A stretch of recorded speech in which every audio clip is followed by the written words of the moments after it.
Hello, this is day 1 of week 2, day 6. Hola, this is día 1 de semana 2, día 6. And today we're looking at Genesis 18, verse 16 through 19. Hoy estamos viendo Génesis 18, versículo 16 a 19. James says that faith without works is dead. Y Santiago dice que fe sin obras es muerto. So, we see Abraham's faithfulness in our verses today. Vemos la fidelidad de Abraham en nuestros versículos hoy.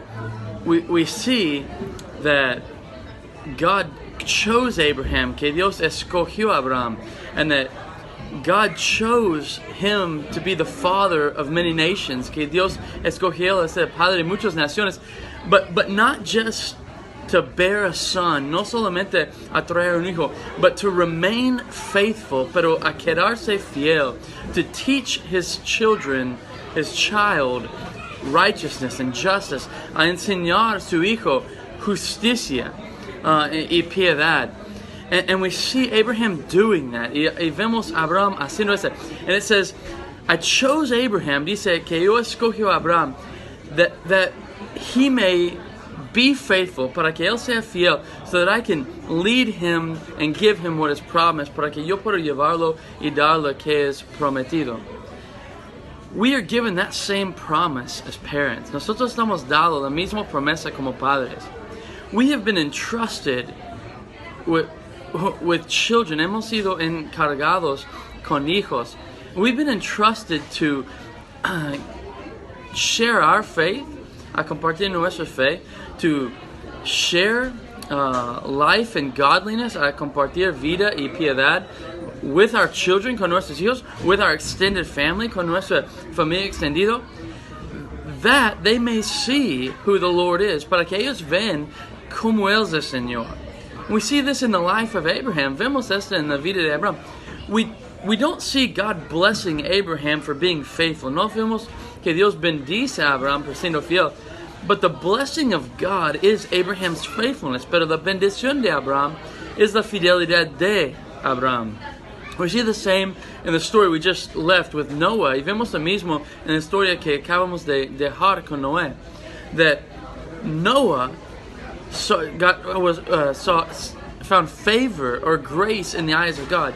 Que Noé encontró gracia or favor en los ojos de Dios. And then it says 3 things about Noé. Después dice 3 cosas de Noé. That he was righteous in his community, que él era justo en su comunidad, that he was blameless, que era sin mancha, and that he walked with the Lord, y que él caminó con el Señor. And this is the effect that grace has on the life of someone. This is el efecto que gracia tiene en la vida de alguien. So the question I want to ask us today is, what effect does grace have on your life and the life of your family? Is qué efecto tiene sobre tu vida y la vida de tu familia?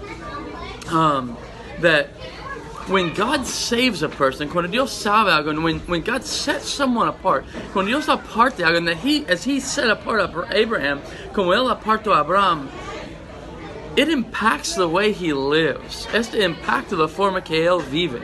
So I just want to press that upon you today. Quiero empujar esto sobre ustedes hoy. How has grace and the gospel of Jesus Christ changed the way you live? ¿Cómo es la gracia de Dios ha impactado y cambiado la forma que tú vives? Is your faith accompanied by works? Si tu fe es acompañado con obras, or do you have a dead faith, or tienes un fe muerto, that it's just a group of beliefs that means nothing to you, que solo es un grupo de creencias que no significa nada a ti? Grace, the grace of God, la gracia de Dios, is greater than our sin, es mayor que nuestro pecado, and it impacts us, y esta tiene un impacto sobre nosotros that causes us to lead our families in the things of God, que causa que nosotros llevamos nuestras familias en las cosas de Dios.